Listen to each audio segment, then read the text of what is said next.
Number 5. Last night, a friend rushed me out of the house to catch the opening act at a local bar's music night. After a few drinks, I realized my phone wasn't in my pocket. I checked the table we were sitting at the bar, the bathrooms, and after no luck, I used my friend's phone to call mine. After 2 rings, someone answered, gave out a low, raspy giggle, and hung up. They didn't answer again. I eventually gave it up as a lost cause and headed home. I found my phone laying on my nightstand, right where I left it. Number 4. When I was a kid, I was always the last kid to get picked up by the bus driver to go to school. One day I was waiting for the bus by myself, and a bus with no kids pulled up. The bus driver smiled and told me to hop on. I just had a bad feeling. I said, "Where are the other kids?" He said, "We will go get them now. Just get on." He got more and more pushy but didn't do anything crazy. I just kept saying no and he shrugged and left. The real bus pulled up a few minutes later. I went to school and my parents didn't know until I mentioned it that night. Looking back, they were pretty worried. I remember them scrambling to make a few phone calls. Number 3. A few years back, I rented an apartment from a friend of mine. He had recently bought it and had it completely renovated. He put it up for sale but couldn't find a buyer, so I offered to rent it in the meantime. After moving in, I realized there was something wrong with the lady next door. She was about 45 but looked much older. She would sit up all night listening to Christian radio shows and talking loudly to someone. It got to the point where I couldn't sleep, so I went over to her place and asked her to keep it down. She opened the door and I got a quick peek.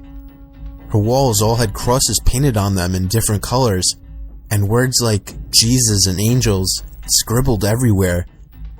The windows were painted black, letting no light in at all. It was damp, yellow-stained 50-year-old carpets, dog shit, and cockroaches everywhere. No dog, though. I asked her to please keep it down. She just looked at me and shut the door. Then she turned up the radio even louder. The next night I had my girlfriend staying over. I wake up in the middle of the night and see a shadow of a person next to the bed, looking at us sleeping. I think I'm hallucinating, as I usually do in the dark when I'm sleepy. But then the shadow starts talking. It's my neighbor and she's holding something in her hand. She broke in during the night and who knows how long she stood there. "You should lock your doors at night," she says and walks out. The next morning I hear someone making strange noises below my bedroom window. It's my neighbor talking to herself in tongue. She has a plastic bag in her hand with her rotting dead dog inside. It's hot as hell outside and I can smell death from that bag. At this point I'm scared shitless. She's obviously very insane. I go upstairs and knock on another person's door and ask them what the hell is going on. The guy is as scared as me. Apparently she broke into his apartment one evening as well while he was watching TV with his kids. He got up from the couch to get a snack, only to find her behind the couch, staring at him holding a power drill. Come to think about it, now I know what was in her hand. At this stage, I'm basically shitting myself.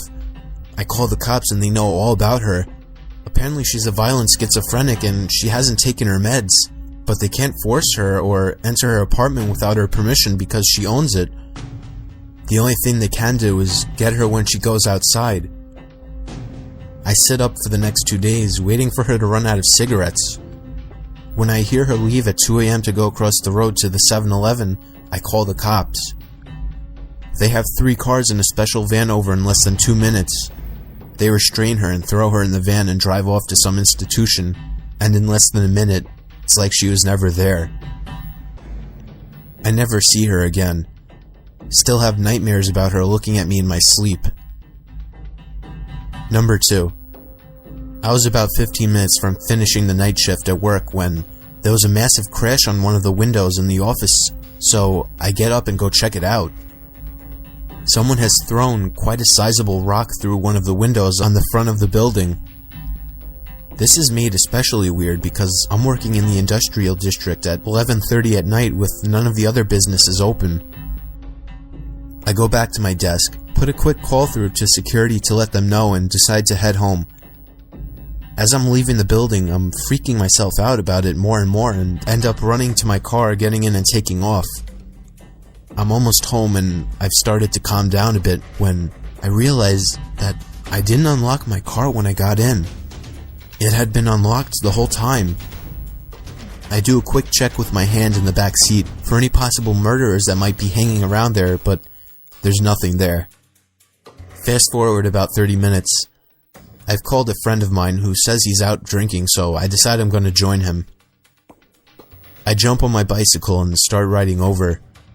I'm doodling along the road on my bike. It's a nice night and I'm in no big rush, just enjoying the moonlight when I hear someone riding behind me.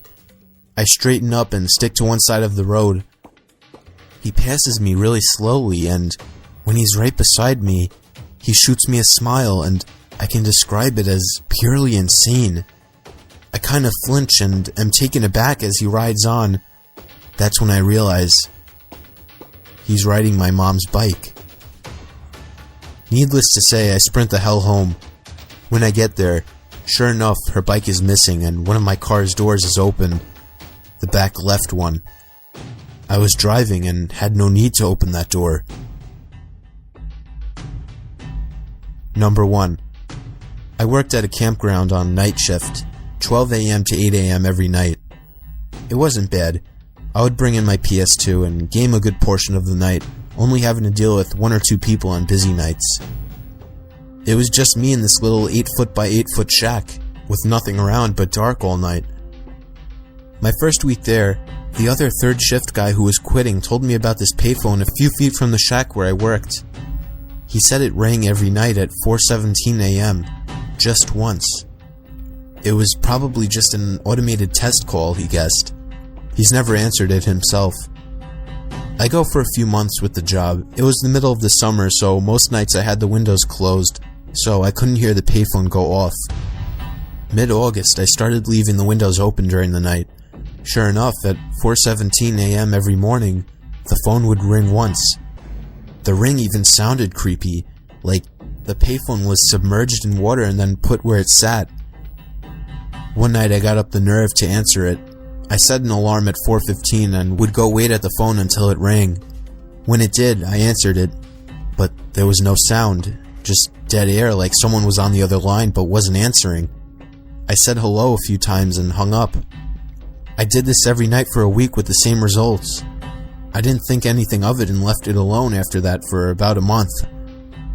The first week of October, I decided to answer the phone once again. I set my alarm and when the time came, I answered the phone. I repeatedly said hello into the phone. Then I heard what sounded like someone inhaling through clenched teeth. The voice that sounded was rough and sounded like he had gargled gravel. He said my name. My complete name. First, middle, and last. It was a voice I've never heard. My voice caught in my throat and I hung up. I rattled some change into the payphone and hit star 69.